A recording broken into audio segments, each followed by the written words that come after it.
হযরত ওমর রাদিয়াল্লাহু তাআলা আনহু রাতের বেলায় উনি একাকী নির্জনে বেরিয়েছেন জনগণের খোঁজ খবর নেওয়ার জন্য। যেতে যেতে যেতে যেতে একদিন উনি এক জায়গায় রাত্রিবেলা গিয়ে দেখতে পেলেন একটি তাঁবু টানানো আছে। ওই তাঁবুর মধ্যে কয়েকজন বাচ্চা কান্না করছে। কান্নার আওয়াজটা হযরত ওমরের কানে পৌঁছে গিয়েছেন। বাবা হযরত ওমর কান্নার আওয়াজ শুনে কিংকর্তব্য বিমূঢ় হয়ে গেলেন। ওই তাঁবুকে লক্ষ্য করে সামনে অগ্রসর হয়ে গেছেন। বাবা এরপরে গিয়ে দেখেন একজন বিধবা মহিলা, বৃদ্ধা নারী চুলার মধ্যে কি যেন রান্না করছে পাতিল বসিয়ে দিয়ে। পর্দার আড়াল থেকে বললেন, ও মা, তুমি এই জায়গায় কি করছো? ওই বিধবা মহিলা, বৃদ্ধা মহিলা তো চেনেন না, উনি খলিফাতুল মুসলিমিন, মদিনার শাসক ওমর। ওই খলিফাতুল মুসলিমিনকে না চেনার কারণে বলে দিলেন, কে তুমি যুবক? আমি অনেক কষ্টে আছি, আমার এই কষ্টের মধ্যে তুমি লবণের ছিটা দিতে এসো না। হযরত ওমর পর্দার আড়াল থেকে বললেন, বিধবা মা, আমি একটু কি জানতে পারি কি কষ্ট আপনার? ওই বিধবা মহিলা তখন বলে দিলেন, যুবক রে, জানতে যখন চেয়েছেন তাহলে বলি একটু কান খুলে শুনে নিন। ওই বিধবা মহিলা তখন বললেন, কে যুবক? তোমাকে আমি চিনি না। আজ থেকে 2 বছর পূর্বে আমার স্বামীকে হযরত ওমর ডেকেছিলেন, জিহাদের ময়দানে পাঠিয়ে দিয়েছেন। আমার স্বামী জিহাদের ময়দানে গিয়ে অমিয় সুদা পান করে শাহাদাতের মর্যাদায় উত্তীর্ণ হয়ে দুনিয়া থেকে বিদায় নিয়েছেন।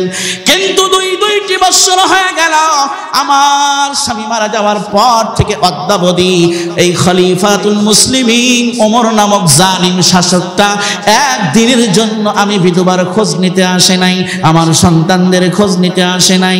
আজকে 3 দিন হয়ে গেল আমার সন্তানরা কোনো কিছু খেতে পায়নি, আমার সন্তানরা সুন্দর জামা কাপড় পরতে পারে না, আমার সন্তানরা অনেক কষ্টের মধ্যে দিনকাল অতিক্রম করছে। আজকে 3 দিন হয়ে গেল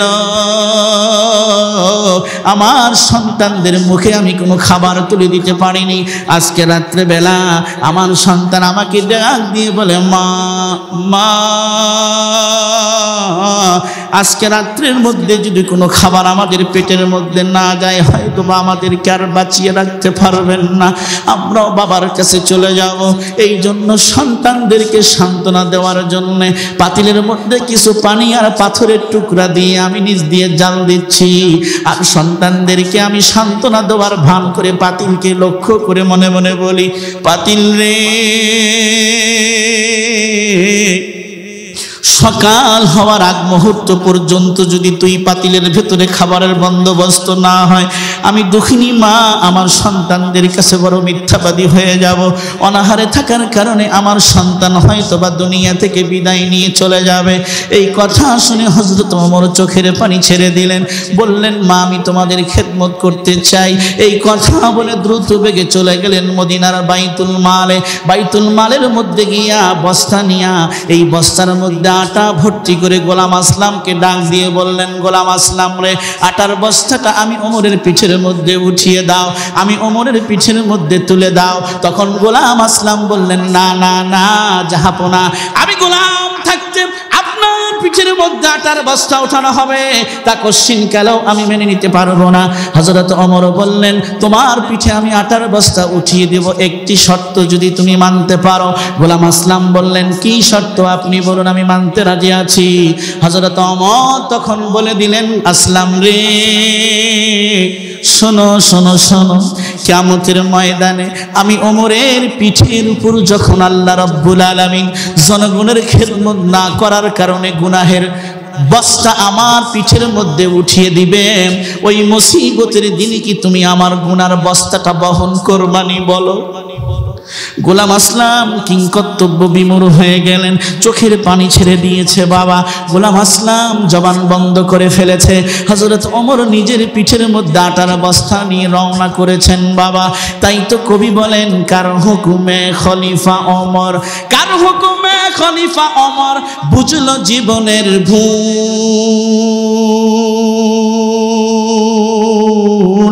সে তো অন্য কেহ নয় কো ধরায় মুহাম্মদ রাসূল। ঠিক না বেঠে? হ্যাঁ মুসলমান, আওয়াজ দিয়ে বলেন ঠিক না বেঠে?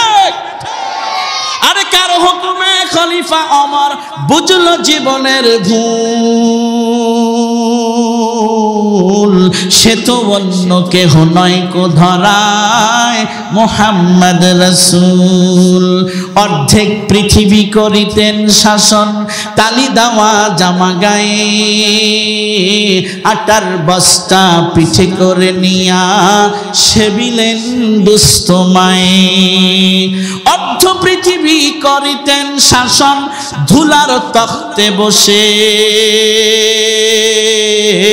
খেজুর পাতার প্রাসাদ খানি যা বারে বারে যায় খসে। আজ কোথা গেল সে মানব দরদি, আজ কোথা গেল সে মানব দরদি, তাওহীদি সন্তান। কোথা গেল সেই সোনার মানুষ, কোথা সেই মুসলমান। ভাইরা আমার, বন্ধুরা আমার, খলিফাতুল মুসলিমিন হযরত ওমর আটার বস্তা পিঠে করে নিয়ে তাঁবুর কাছে যখন চলে গেলেন, বিধবা মহিলাকে বললেন, মা আপনি খামিরা বানিয়ে দিন, রুটি ভাজার কাজটা আমি ওমর নিজ হাতে সম্পন্ন করতে চাই। হযরত ওমর নিজ হাতে রুটি ভেজে উনি পাকা খেজুর থেকে বিচিগুলি ছাড়িয়ে ওই পাকা খেজুরগুলি রুটির মধ্যে দিয়ে ভাঁজ করে ছোট্ট মাসুম বাচ্চাদেরকে খাইয়ে দিলেন। বিধবা মহিলাকে পর্দার আড়াল থেকে উনি রুটি খেতে দিলেন। এরপরে সন্তানরা যখন তৃপ্তি সহকারে খাবার সম্পন্ন করেছে, বাবা হযরত ওমর এবার লক্ষ্য করে দেখলেন, একটু পূর্বে যেই বাচ্চাদের চোখের মধ্যে পানি ছিল, এখন আর পানি নাই। ওই বাচ্চারা হাসতে হাসতে খেলা শুরু করে দিয়েছে। সুবহানাল্লাহ। আমার বন্ধুগণ, হযরত ওমর খেদমত করে যখন নাকি রওনা দিচ্ছিলেন, বাবা এই বিধবা মহিলা পর্দার আড়াল থেকে ডাক দিলেন, হে যুবক, দাঁড়াও দাঁড়াও দাঁড়াও, তোমার সাথে আমি কিছু কথা বলতে চাই। মনোযোগ আছে? হযরত ওমর দাঁড়িয়ে গেলেন। বিধবা মহিলা পেছন দিক থেকে ডাক দিয়ে বলে দিলেন, ও যুবক তুমি দাঁড়াও, তোমাকে আমি চিনি না, তোমার সাথে আমি দুইটি কথা শেয়ার করতে চাই। হযরত ওমর বললেন, জি মা, আপনি বলুন কি কথা আপনি আমার সঙ্গে শেয়ার করতে চান। ওই বিধবা মহিলা বললেন, এক নাম্বার কথা, মদিনার কোনো মানুষ যদি আমাকে বলে মদিনার মসজিদে বসার জন্য সবচেয়ে বড় যোগ্য ব্যক্তিটাকে, মদিনার শাসক হওয়ার জন্য সবচেয়ে বড় যোগ্য ব্যক্তি কে হবে, আমি নির্দ্বিধায় বলবো আল্লাহর দুনিয়ায় আসমানের নিচে জমিনের উপরে তুমি যুবকের চেয়ে খলিফা হওয়ার উপযুক্ত দ্বিতীয় কেউ নাই। বলুন সুবহানাল্লাহ। দুই নম্বর কথা বাবা, বড় আশ্চর্যজনক কথা, হযরত ওমরকে লক্ষ্য করে বিধবা মহিলা বলে দিলেন, হে যুবক তুমি শুনে রেখো, কাল কিয়ামতের ময়দানে আমি আল্লাহ তাআলার আদালতে জালিম ওমরের বিরুদ্ধে মামলা দায়ের করব। কার বিরুদ্ধে ভাই? কার বিরুদ্ধে? জালিম ওমরের বিরুদ্ধে মামলা দায়ের করব। যেই জালিম ওমরের কারণে আমার বাচ্চারা চোখের পানি ঝরিয়েছে, আমার বাচ্চারা সুন্দর পোশাক পরতে পারে নাই, আমার বাচ্চারা অনাহারে মারা যাওয়ার উপক্রম হয়ে গিয়েছিল, ওই জালিম ওমরের বিরুদ্ধে আল্লাহর দরবারে মামলা দায়ের করব। তুমি যুবক কিন্তু সেই দিন সাক্ষ্য প্রদান করবে রে যুবক। বিধবা মহিলা যখন নাকি এমন কথা বলছে, বাবা ওমরের চোখ থেকে পানির ফোঁটাগুলো অঝর নয়নে পড়ে দাড়ি ভিজে যায়। ওমর তখন চলে গেলেন। পরের দিন হযরত ওমর ৫-৬ জনের একটি জামাত বানিয়ে পাঠিয়ে দিয়েছেন। অমুক এলাকায় একটি তাঁবুর মধ্যে বিধবা মহিলা আছে কয়েকজন বাচ্চা সহকারে, তাকে আমার দরবারে তোমরা হাজির করবে। ৫-৬ জনের একটি জামাত পাঠিয়ে দিয়েছেন। এইদিকে ২ জন যুবককে ডেকে বললেন, যাও খেজুরের বাগানে ৫-৭টি খেজুরের ডাল তোমরা ভেঙে নিয়ে আসবে। হযরত ওমরের ফরমান শুনে যখন ৫-৬ জনের জামাত তাঁবুর কাছে চলে গিয়েছে, বাবা তাঁবুর কাছে গিয়ে ওই বিধবা মহিলাকে লক্ষ্য করে বললেন, কে আছো মা তুমি তাঁবুর ভেতরে? হযরত ওমরের শাহী ফরমান, আপনাকে তার দরবারে যেতে হবে। মহিলাটা যেন এবার আসমান থেকে জমিনে পড়ে গেলেন, মহিলার চোখ থেকে পানি পানির ফোঁটাগুলো বন্যার মতো বেরিয়ে আসছে। ইয়া আল্লাহ, গতকাল একজন যুবক আমাদের কিছুটা খেদমত করেছে, না চিনে না বুঝে না জেনে তাকে অনেক কথা বলেছিলাম খলিফা সম্পর্কে। জালিম ওমর তো আমাদেরকে আজকে আর বাঁচতে দিবে না, এই জন্য হয়তো বা আমাদেরকে উঠিয়ে নেওয়ার জন্য লোক পাঠিয়ে দিয়েছে। যা হোক, শাহী ফরমান না যেহেতু থাকতে পারবো না, চলে গেলেন। যখন ওমরের দরওয়াজার সামনে চলে গিয়েছেন, বাবা দরওয়াজা যেই না খুলেছে, পর্দার আড়াল থেকে চোখটা দিয়ে তাকায় দেখেন গতকাল যেই যুবকটা আটার বস্তা পিঠে করে নিয়া আমাদেরকে নিজ হাতে রুটি ভাজিয়ে খাইয়েছেন, ওই যুবকটাই দেখি বাদশাহের মসনদের মধ্যে বসা। মহিলাটা জমিনের মধ্যে পড়ে গেলেন, কিংকর্তব্য বিমূঢ় হয়ে গেলেন। মহিলা চোখের পানি ছেড়ে দিয়েছে, খলিফার সামনে হাত জোর করে ক্ষমা চেয়ে বলে, খলিফাতুল মুসলিমিন, আমিরুল মুমিনিন, মহামান্যায় করেছি, বেয়াদবি করে ফেলেছি, আল্লাহর রাস্তায় আপনি মাফ করে দিবেন। মহিলা কাঁদে, ওমরও কাঁদে। হযরত ওমর তখন নিজের জুব্বা মোবারকটা খুলে ফেললেন। বাবা খেজুরের ৫-৭টা ডাল ওই মহিলার হাতের মধ্যে দিয়ে বললেন, মা গতকাল না আপনি আমাকে ডেকে বলেছেন জালিম ওমরের কারণে আপনার সন্তানরা চোখের পানি ঝরিয়েছে, জালিম ওমরের বিরুদ্ধে আল্লাহর দরবারে মামলা দায়ের করবে। আমি ওমর কিয়ামতের ময়দানে জালিম হয়ে উঠতে পারবো না। মা আপনার সন্তানরা যেই পরিমাণ চোখের পানি ঝরিয়েছে, যেই পরিমাণ কষ্ট করেছে, যেই পরিমাণ চোখের পানি ঝরিয়েছে, এই ডালগুলি না আমার পিঠটা তোমার সামনে পেতে দিলাম,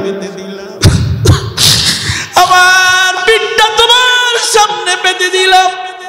যেই পরিমাণ রক্ত, যেই পরিমাণ চোখের পানি তোমার সন্তানরা ঝরিয়েছে, সেই পরিমাণ আঘাতের পর আঘাত করে ওমরের পিঠ থেকে রক্ত ঝরাও, ওমরের পিঠ থেকে রক্ত ঝরাও। দুনিয়ার কষ্ট আমি ওমর সহ্য করতে পারবো, কিন্তু আখিরাতে কিয়ামতের ময়দানে মুসিবতের দিনে জাহান্নামের আগুন সহ্য করার ক্ষমতা আমি ওমরের নাই। দুনিয়ায় আদালত পে তেরা নাম रहेगा, फारूक तेरा नाम से इस्लाम रहेगा, फारूक तेरा नाम से इस्लाम रहेगा। दुनिया ये शुजाअत पे तेरा नाम रहेगा, दुनिया ये शुजाअत पे तेरा नाम रहेगा, हैदर तेरा नाम से इस्लाम रहेगा, हैदर तेरा नाम से इस्लाम रहेगा। दुनिया ये सदाकत पे तेरा, दुनिया ये सदाकत पे तेरा नाम रहेगा, सिद्दीक तेरा नाम से इस्लाम रहेगा, सिद्दीक तेरा नाम से इस्लाम रहेगा। दुनिया ये सियासत पे तेरा नाम रहेगा, मुआविया तेरे नाम से इस्लाम रहेगा, मुआविया तेरे नाम से इस्लाम रहेगा। दुनिया ये अदालत पे तेरा नाम रहेगा, दुनिया ये अदालत पे तेरा नाम रहेगा, फारूक तेरा नाम से इस्लाम रहेगा, फारूक तेरा नाम से इस्लाम रहेगा। ठीक ना बेटी? अल्लाह रब्बुल आलमीन बोलेन, इन्नमाल मुमिनूना अल्लज़ीना इज़ा ज़ुकिरल्लाह वजिलात कुलूबुहुम।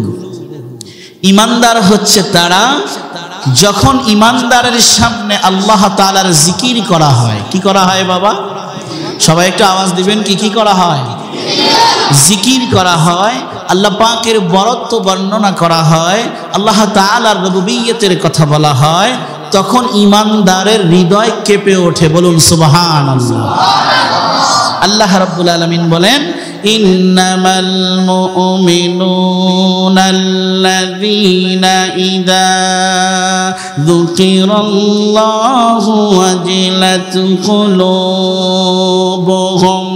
আল্লাহ রাব্বুল আলামিন বলেন নিশ্চয়ই ঈমানদার হলো তারা যখন তাদের সামনে আমি আল্লাহ রাব্বুল আলামিন নাম উচ্চারিত হয়ে যায়, ওয়াজিলাত কুলুবুহুম, তখন তাদের অন্তর কেঁপে ওঠে। আমার মুসলমান ভাইরা বন্ধুরা, আপনার মধ্যে শতভাগ ঈমান আছে, আপনি বুঝতে পারবেন কখন? যখন আল্লাহর নাম উচ্চারিত হওয়ার সঙ্গে সঙ্গে আপনার দেহের লোমগুলো দাঁড়িয়ে যাবে, অন্তরের মধ্যে একটা নাড়া চলে আসবে। ওই সময় বুঝবেন আল্লাহ রাব্বুল আলামিন আপনার ভিতরে ঈমান নামক দৌলত শতভাগ দান করেছেন। বলুন সুবহানাল্লাহ। وَإِذَا تُلِيَتْ عَلَيْهِمْ آيَاتُهُ زَادَتْهُمْ إِيمَانًا। ঈমানদারের এক নম্বর গুণ, আল্লাহ রাব্বুল আলামিনের নাম উচ্চারিত হলে হৃদয়টা কেঁপে ওঠে বাবা।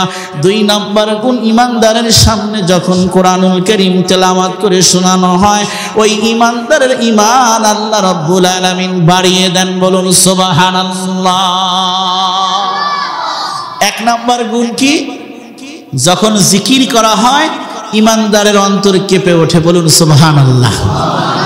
এখন এই জিকির শব্দ নিয়ে ঝামেলা, আগুন সমাজে লেগে গিয়েছে।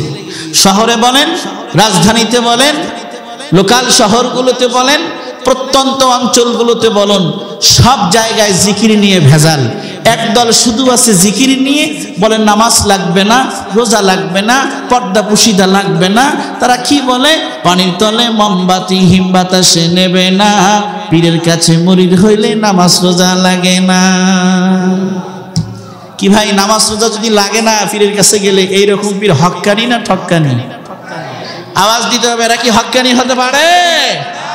না না না। জিকির নিয়ে একদল বসে আছে, শুধু জিকির জিকির জিকির, নামাজও পড়ে না, রোজাও রাখে না, হজ করে না, যাকাত দেয় না। আপনি বলুন তো, এই জিকির কি তাকে আল্লাহর জান্নাত পর্যন্ত পৌঁছিয়ে দিবে? সবাইকে আওয়াজ দিতে হবে, মুসলমান দিবে না, কশ্চিন কালেও দিবে না। হ্যাঁ, অবশ্যই আপনাকে সকালে সন্ধ্যায় জিকির করতে হবে, তবে আল্লাহর ফরজ বিধান ঠিক রেখে। আওয়াজ দিয়ে বলুন ঠিক না বেঠিক? মুসলমান আওয়াজ দিতে হবে, ঠিক না বেঠিক? এই ধরনের লোকেরা কি বলে জানেন? আল্লাহর ধন নবীর দিয়া আল্লাহ গেলেন গায়েব হইয়া। নাউজুবিল্লাহ বলেন। আল্লাহর ধন নবীর দিয়া আল্লাহ গেলেন গায়েব হইয়া। নবীর ধন খাজার দিয়া নবী গেলেন খালি হইয়া। নবীর ধন খাজায় লইয়া, নবীর ধন খাজায় লইয়া শুয়ে আছে আজমিরে। কেউ ফেরে না খালি হাতে, খাজারে তোর দরবারে। নাউজুবিল্লাহ। ভাই, খাজা বাবা পীর সাহেব কিছু দিতে পারে? সব কিছু দেনেওয়ালা কে? এই কিছু ভাইয়েরা আছেন, বোনেরা আছেন, নারী পুরুষ একসাথে হয়ে তারা জিকির শুরু করে দেয়। মাথার চুলগুলো জট বেঁধেছে, হাতের মধ্যে চুরি পরেছে, লাল শালু কাপড় পরেছে, নামাজ নাই, রোজা নাই, পর্দা পুশিদা নাই, নারী পুরুষ একসাথে হয়ে জিকির করে। আপনারা একটু ইমানদারের মতো আওয়াজ দিয়ে বলবেন কি, এই জিকির কি কোরআন হাদিস কর্তৃক সমর্থিত? জোরে আওয়াজ দিয়ে বলেন, সমর্থিত? অবশ্যই জিকির করতে হবে, তবে আল্লাহর হুকুম মেনে নাকি লঙ্ঘন করে? এখন আসুন, গভীর মনোযোগ। মনোযোগ আপনাদের কি আছে? জিকির শব্দটি কোরআনুল কারীমে 5টি অর্থে এসেছে। কয়টি? ভাই, কোরআন থেকে কথা, কয়টি অর্থে এসেছে?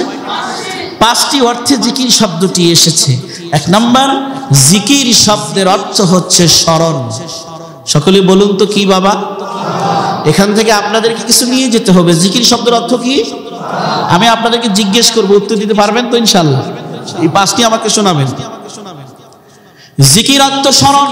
প্রমাণ কোরআনুল কারীমের হিফজুল কোরআনের 2 নম্বর পারার 2 নম্বর পৃষ্ঠার 10 নম্বর লাইন, সূরাতুল বাকারা এর 152 নং আয়াতে কারিমায় আল্লাহ রাব্বুল আলামিন বলে দিয়েছেন, ফাযকুরুনি আযকুরকুম ওয়াশকুরুলি ওয়ালা তাকফুরুন। আল্লাহু আকবার বলেন, আর আওয়াজ দিয়ে বলুন আল্লাহু আকবার। আল্লাহ তাআলা বলেছেন তোমরা আমাকে স্মরণ করো, আমি আল্লাহ তোমাদেরকে স্মরণ করব। বলুন না সুবহানাল্লাহ। সবাই বলুন আমরা স্মরণ করব কাকে? আবার বলুন কাকে? স্মরণ করলে আমাদেরকে স্মরণ করবেন কে? আল্লাহ। তাহলে স্মরণটা কিভাবে হবে? আমরা করব আল্লাহু আল্লাহু আল্লাহু। আমরা এভাবে স্মরণ করলে আল্লাহ স্মরণ করার কথা বলেছেন, ঠিক না? তাহলে আমরা যখন বলছি আল্লাহু আল্লাহু, তখন মনে হয় আল্লাহ তাআলা ফেরেশতাদেরকে নিয়ে আমাদেরকে এইভাবে স্মরণ করছেন, বান্দাহু বান্দাহু বান্দাহু। এই স্মরণ? আওয়াজ দিয়ে বলেন এই স্মরণ না। এখানে স্মরণের ব্যাখ্যা আপনাকে বুঝতে হবে। আল্লাহ রাব্বুল আলামিন যে বলেছেন তোমরা আমাকে স্মরণ করলে আমি রব্বুল আলামিন তোমাদেরকে স্মরণ করব। মুফাসসিরিন ইকরাম লিখেছেন বান্দা যখন যেই মুসিবতে সমস্যায় পড়ে আল্লাহ পাককে স্মরণ করবে, আল্লাহ সুবহানাহু ওয়া তাআলা ওই মুসিবতকে দূর করে দিয়ে বান্দাকে স্মরণ করেন। আরো আসতে বলুন সুবহানাল্লাহ। ভাইরা আমার, বাবাজিরা আমার, বন্ধুরা আমার, গভীর মনোযোগ দিয়ে আমার কথাগুলি শুনবেন বাবা। আল্লাহর খলিল ইব্রাহিম আলাইহিস সালাতু ওয়াস সালামকে যখন অগ্নিকুণ্ডের মধ্যে নিক্ষেপ করা হচ্ছে, ওই সময় বিভিন্ন ফেরেশতা এসে কিন্তু ইব্রাহিম খলিলুল্লাহকে বলেছিলেন, ও ইব্রাহিম খলিলুল্লাহ, তোমাকে কি সাহায্য আমরা করতে পারি? যদি তুমি চাও সাহায্য করে দেব। বৃষ্টির ফেরেশতা এসে বলেছে, ও ইব্রাহিম, যদি তুমি চাও আমি বৃষ্টি দ্বারা এই আগুনকে নিভিয়ে দেব। ইব্রাহিম খলিলুল্লাহ তখন জবাবের মধ্যে বলে দিলেন, আল্লাহ তাআলা কি আমাকে এই মুহূর্তে দেখছেন কিনা একটু আপনারা বলুন। ফেরেশতারা সঙ্গে সঙ্গে বলে দিলেন, অবশ্যই আল্লাহ রাব্বুল আলামিন দেখছেন। ইব্রাহিম খলিলুল্লাহ তখন বলে দিলেন, ও আল্লাহর ফেরেশতারা, শোনো শোনো শোনো শোনো শোনো, আল্লাহ রাব্বুল আলামিন যেহেতু আমার দিকে তাকিয়ে আছেন, আমাকে অগ্নিকুণ্ডের মধ্যে নিক্ষিপ্ত হতে হচ্ছে, আমার আল্লাহ তাআলা দেখতেছেন। আমি এই মুহূর্তে আমার রবকে স্মরণ করলাম। আমার আল্লাহ যদি আগুনে পুড়িয়ে রাজি আর সন্তুষ্ট হয়ে যান, আমি ইব্রাহিম আগুনে পুড়ে সন্তুষ্ট হতে রাজি আছি। আওয়াজ দিয়ে বলুন সুবহানাল্লাহ। আল্লাহ রাব্বুল আলামিনকে অগ্নিকুণ্ডের মধ্যে যখন নাকি ইব্রাহিম আলাইহিস সালাতু ওয়াস সালাম স্মরণ করলেন বাবা, ওই মুহূর্তে আল্লাহ রাব্বুল আলামিন নোটিশ জারি করে দিলেন আগুনের প্রতি, কুল্না ইয়া নারু কুনি বারদান ওয়া সালামান আলা ইব্রাহিম। আল্লাহু আকবার। আরো জোরে বলুন আল্লাহু আকবার। আল্লাহ রাব্বুল আলামিন বলে দিলেন, আগুন রে, খবরদার খবরদার রে আগুন, তুমি ইব্রাহিমকে জ্বালাবে না, বরং ইব্রাহিমের জন্য তুমি আরামদায়ক শান্তিদায়ক ঠান্ডা বনে যাও। একটু আওয়াজ দিয়ে বলুন বাবা, আগুন কার হুকুম শোনে? হয় নাই? জোরে বলেন, জোরে বলেন, কার হুকুম শোনে? আল্লাহ রাব্বুল আলামিনের হুকুম কিন্তু সমুদ্রের পানিও শুনে, আগুনও শুনে, কীট পতঙ্গ শুনে বাবা। শুধুমাত্র নেমখারামি করি আমরা মুসলমান, নিয়ামত ভোগ করি আল্লাহ, নাফরমানিও করি আমরা আল্লাহর। আগুনের প্রতি যেই নাকি নোটিশ জারি হয়ে গেল, আগুন এবার আরামদায়ক শান্তিদায়ক যখন ঠান্ডা বনে গিয়েছে বাবা, আগুন আর ইব্রাহিমকে জ্বালায় না। তাফসিরে কুরতুবির মধ্যে ইমাম কুরতুবি রহমাতুল্লাহি তাআলা আলাইহি লিখেছেন, ওই মুহূর্তে নমরুদ তার দলবল নিয়ে আগুনকে সম্বোধন করে বলে, আগুন রে, তোমার কাজ হচ্ছে তুমি যাকে পাইবে তাকে জ্বালিয়ে পুড়িয়ে ভস্ম করে দিবে। আজকে কি ইব্রাহিমকে জানানো ক্ষমতা তোমার ভেতরে নষ্ট হয়েছে নাকি? আমার আল্লাহ কুদরতের অধিকারী মাওলা ওই আগুনের জবানটা খুলে দিয়েছে। আগুন এবার জবাব দেয় নমরুদের কথার, গুফতে আতিশ মান হমানাম আতিশাম, গুফতে আতিশ মান হমানাম আতিশাম, আন্দরাতা তু বেবিনি তাবিশাম, আন্দরাতা তুবিনি তাবিশাম। আল্লাহু আকবার বলেন, আর আওয়াজ দিয়ে বলেন আল্লাহু আকবার। আগুনের জবান আল্লাহ রাব্বুল আলামিন খুলে দিয়েছেন। আগুন এবার বলতেছে, হে নমরুদ, আমার আগুনের জ্বালানো ক্ষমতার মধ্যে যদি তুমি নমরুদের সন্দেহ সৃষ্টি হয়ে থাকে, শুধু তুমি নমরুদ না, তোমার দল বল সহ আমি অগ্নিকুণ্ডের মধ্যে এসে দেখো আমি আগুন জ্বালাইতে পারি কিনা কড়াই গন্ডায় টের পাবে। আওয়াজ দিয়ে বলুন ঠিক না বেঠে? গুফতে আতেশ বান হমানাম আতেশাম আন্দরাতা তু বেবিনি তাবিশাম। আগুনের মধ্যে ইব্রাহিম খলিলুল্লাহ স্মরণ করেছেন কাকে?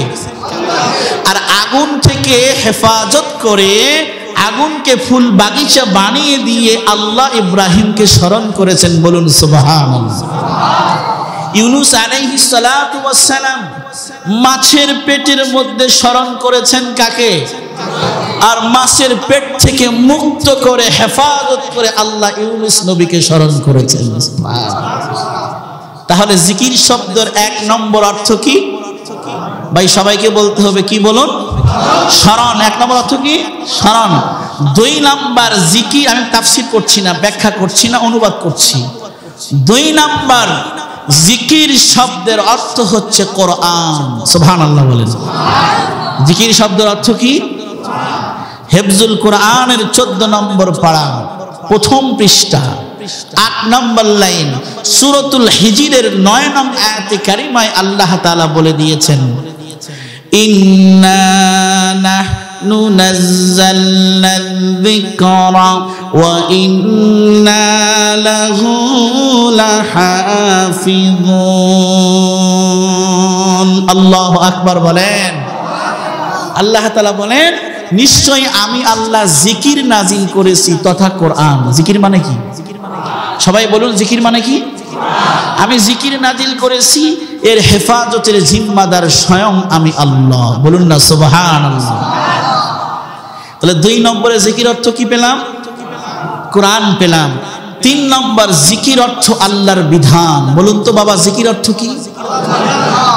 প্রমাণ হেফজুল কোরআনের 16 নম্বর পারার 19 নম্বর পৃষ্ঠার 13 এবং 14 নম্বর লাইন, সূরা তাহার 124 নং আয়াতে কারিমায় আল্লাহ রাব্বুল আলামিন বলে দিয়েছেন, ওয়ামান আ'রাদা আন যিকরি ফাইন্না লাহু মাঈশাতান দানকা।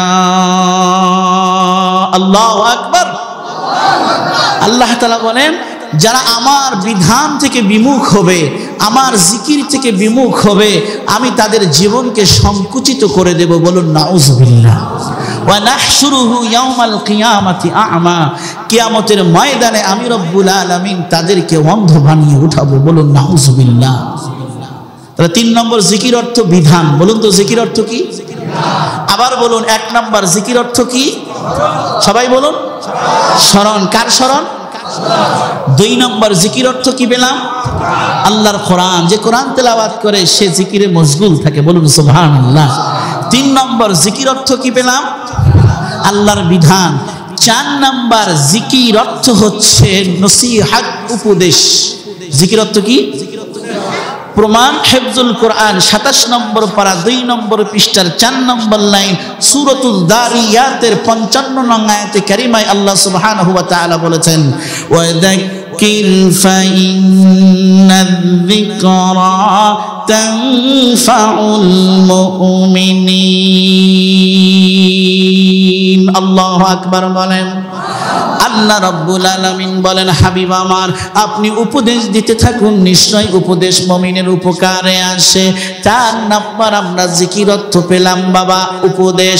5 নম্বর জিকির অর্থ নামাজ। প্রমাণ আল্লাহ রাব্বুল আলামিন হেফজুল কোরআনের 28 নম্বর পারা 13 নম্বর পৃষ্ঠার 4-5 নম্বর লাইনের মধ্যে সুন্দর করে বলে দিয়েছেন বাবা। সূরাতুল জুমআর 9 নং আয়াতে কারিমায় আল্লাহ তাআলা বলে দিয়েছেন, ইয়া আইয়ুহাল্লাযীনা আমানু ইযা নুদিয়া লিস-সালাতি মিন ইয়াউমিল জুমআ ফাসআউ ইলা যিকরিল্লাহি ওয়া যারুল বাই'।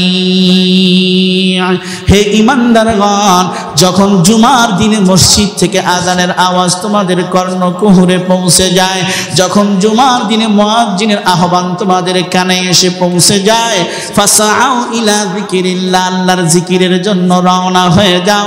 তার মানে হলো জুমার নামাজ পড়ার জন্য রওনা হয়ে যাও। এই আয়াতের মধ্যে জিকির শব্দের অর্থ মুফাসসিরিন ইকরাম করেছেন নামাজ। তাহলে বোঝা গেল জিকিরের 1 নম্বর অর্থ হচ্ছে স্মরণ। কি বাবা, বিরক্ত হচ্ছেন আপনারা? জিকিরের 1 নম্বর অর্থ কি?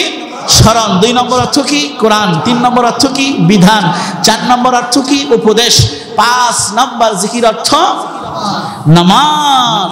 এখন সম্মানিত হাজিরিন, আসুন এই 5টি জিনিস আমরা মুখস্থ করে মৃত্যু পর্যন্ত আমল করব, দিলে মনে প্রাণে লালন করব, ধারণ করব। যেই লোকটা কোরআন পড়ে সেও জিকিরে আছে, যেই লোকটা নামাজ পড়ে সেও জিকিরে আছে, যেই লোকটা আল্লাহর স্মরণে গুনাহ থেকে বেঁচে থাকে সেও জিকিরের মধ্যে আছে, যেই লোকটা মসজিদে এসে নামাজের অপেক্ষায় বসে আছে ওই লোকটাও জিকিররত অবস্থার মধ্যে আছে। সম্মানিত হাজিরিন, এই মুহূর্তে আপনারা এই মাহফিলে বসে কোরআনুল কারীম থেকে উপদেশ বাণীগুলি শুনছেন, আপনাদের এই বসাটাও জিকিরের মধ্যে আল্লাহ তাআলা রেখেছেন। বলুন সুবহানাল্লাহ। আমি আলোচনা করছিলাম ঈমানদারের গুণ কয়টি? ভাই সবাই বলুন কয়টি? 1 নাম্বার হচ্ছে ইদা যুকিরাল্লাহু ওয়াজিলাত কুলুবুহুম, যখন আল্লাহর জিকির করা হয় তখন অন্তর কেঁপে ওঠে। বলুন সুবহানাল্লাহ। 2 নাম্বার ওয়া ইদা তুলিয়াত আলাইহিম আয়াতুহু যাদাতহুম ঈমানা, যখন আয়াত তেলাওয়াত করে শোনানো হয় তখন ঈমানদারের ঈমান বেড়ে যায়। বলুন সুবহানাল্লাহ। তো আমরা কি আজকের মাহফিল থেকে নিয়ত করতে পারি না যতদিন বেঁচে থাকবো আমরা কোরআনুল কারীমের তেলাওয়াত করব ইনশাআল্লাহ? কার কার নিয়ত আছে দু হাত তুলে আল্লাহকে দেখান। নারায়ে তাকবীর, হাত নামান। কোরআন তেলাওয়াত করবেন, কোরআন তেলাওয়াত শিখবেন এবং কোরআনের অনুবাদগুলি বোঝার চেষ্টা করবেন, সে অনুযায়ী আমল করার চেষ্টা করবেন। আল্লাহর কোরআন মানুষকে মানুষ বানায়। বলুন তো বাবা, কি বানায়?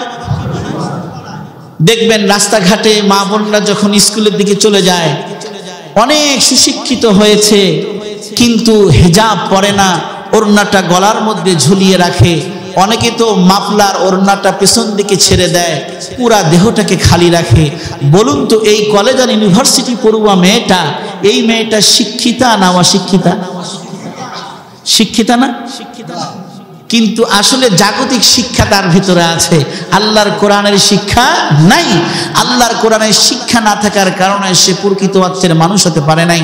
সম্মানিত হাজিরিন, এই জামিয়াতুল হাসান আল ইসলামিয়াতে আপনার সন্তানকে দিবেন, কোরআনের শিক্ষা দিবেন, প্রাথমিক শিক্ষাটুকু হলেও অন্তত পক্ষে কোরআনুল কারীম থেকে শিক্ষা দিবেন, আপনার সন্তানটা মানুষ হবে। অন্তত পক্ষে আপনি লিখে রাখতে পারেন আজকের তারিখ দিয়ে, আপনার সন্তানটাকে যদি আল্লাহর কোরআন শিখান, এই সন্তানটা বৃদ্ধ বয়সে বৃদ্ধ বাবা বৃদ্ধা মাকে অন্তত পক্ষে বৃদ্ধাশ্রমে রেখে আসবে না। আওয়াজ দিয়ে বলুন ঠিক না বেঠিক? আর আওয়াজ দিয়ে বলুন ঠিক না বেঠিক? ভাইরা আমার, বন্ধুরা আমার, আপনারা জানেন ওমর রাদিয়াল্লাহু তাআলা আনহু আল্লাহর নবীর গর্দান কাটার জন্য রওনা হয়েছিল। জানেন কি জানেন না? ওমর রাদিয়াল্লাহু তাআলা আনহু যখন নাকি আল্লাহর কোরআন মানা শুরু করে দিয়েছেন, কালিমা পড়েছেন, আল্লাহর কোরআন যখন নাকি তেলাওয়াত শুরু করে দিলেন, আল্লাহর কোরআনের মালা যখন পরিধান করলেন, এমন মানুষ হয়ে গিয়েছেন বাবা, ওই ওমর মানুষকে মারবে তো দূরের কথা, ওই ওমর আল্লাহ তাআলা তাকে মানুষের পাহারাদার হিসাবে নিযুক্ত করেছেন। বলুন সুবহানাল্লাহ। হযরত ওমর আল্লাহর নবী গর্দান কর্তন করার জন্য রওনা হয়েছিলেন। সেই ওমর যখন আল্লাহর কোরআন গ্রহণ করে নিলেন, ঈমান নামক সম্পদ গ্রহণ করে নিলেন, কোরআন অনুযায়ী নিজের জীবনকে বাস্তবায়ন শুরু করে দিলেন, সেই ওমরকে আল্লাহ মানুষের মতো মানুষ বানিয়েছেন। আওয়াজ দিয়ে বলুন ঠিক না ঠিক? এই জন্য আল্লাহ রাব্বুল আলামিন সূরাতুর রহমানের শুরুতেই বলেছেন, আর রহমান আল্লামাল কোরআন খলাকাল ইনসান আল্লামাহুল বায়ান। রহমান তিনি, মানুষ বানিয়েছেন যিনি, কোরআন শিখিয়েছেন যিনি, মানুষ সৃষ্টি করেছেন যিনি, বাক শক্তি দিয়েছেন মানব জাতিকে যিনি, তিনি হলেন রহমান। জোরে বলুন ঠিক না ঠিক? আল্লাহ পাক সূরাতুর রহমানের মধ্যে আল্লামাল কোরআন আগে বলেছেন, খলাকাল ইনসান পরে বলেছেন, কোরআন শিক্ষা দেওয়ার কথা আগে বলেছেন, মানব জাতিকে সৃষ্টি করার কথা আল্লাহ রাব্বুল আলামিন পরে বলেছেন। তার মানে হচ্ছে কেউ যদি মানুষ হতে চায়, প্রকৃত অর্থের মনুষ্যত্ববোধ নিজের ভিতরে আনতে চায়, তাকে আগে কোরআন শিখতে হবে, এরপরে সে মানুষ হতে পারবে। এই জন্য আল্লাহ কোরআন শিক্ষার কথা আগে বলেছে, মানব সৃষ্টির কথা পরে বলেছে। সুতরাং কোনো মানুষ যদি লন্ডন অক্সফোর্ড থেকে ডিগ্রি অর্জন করে আসে আর আল্লাহর কোরআন পড়তে না জানে, আল্লাহর ভাষা অনুযায়ী সে প্রকৃত অর্থের মানুষ হতে পারে না। আওয়াজ দিয়ে বলুন ঠিক না বেঠে? আওয়াজ দিতে হবে ঠিক না বেঠে? এই জন্য কোরআন শিক্ষার কোনো বিকল্প নাই মুসলমান, ঠিক না বেঠে? আল্লাহর কোরআন আগে শিক্ষা করতে হবে। আপনার সন্তানকে আপনি স্কুলে পড়ান, কলেজে পড়ান, ইউনিভার্সিটিতে পড়ান, নিষেধ নাই, তবে আপনার সন্তানকে প্রথমে আপনি বেসিক শিক্ষাটুকু আল্লাহর কোরআনের শিক্ষা আপনি দিবেন। কে কে রাজি আছেন? দুহাত তুলে আল্লাহকে দেখান। লিল্লাহি তাকবীর, নারায়ে তাকবীর। আল কোরআনের আলো, আল হাদিসের আলো। হাত নামান। সন্তানকে কোরআন শিক্ষা দেব তো ইনশাআল্লাহ? বা আল্লাহর কোরআন শিক্ষা দেব তো ইনশাআল্লাহ? আল্লাহ পাকের কোরআন অবশ্যই শিক্ষা দেব। আল্লাহর কোরআন শিক্ষা দেওয়ার পরে যদি আমি অন্য কোনো শিক্ষা দিতে চাই, দিতে পারেন। মনে রাখবেন, আপনার ডাক্তার ছেলেটা, ইঞ্জিনিয়ার ছেলেটা, প্রফেসর ছেলেটা, ব্যারিস্টার ছেলেটা, বিচারপতি ছেলেটা আপনার জানাজার নামাজ পড়াতে সক্ষম হবে ছোট্টকালে যদি মাদ্রাসায় কোরআনের বেসিক ধারণাটুকু দিতে পারেন। আওয়াজ দিয়ে বলুন ঠিক না ঠিক? আল্লাহ সুবহানাহু ওয়া তাআলা যে কথাগুলি বলা হয়েছে আমাদের সকলকে আমল করার তৌফিক দান করুন। ওয়া আখিরু দাওয়ানা আলহামদুলিল্লাহি রাব্বিল আলামিন। আসসালামু আলাইকুম।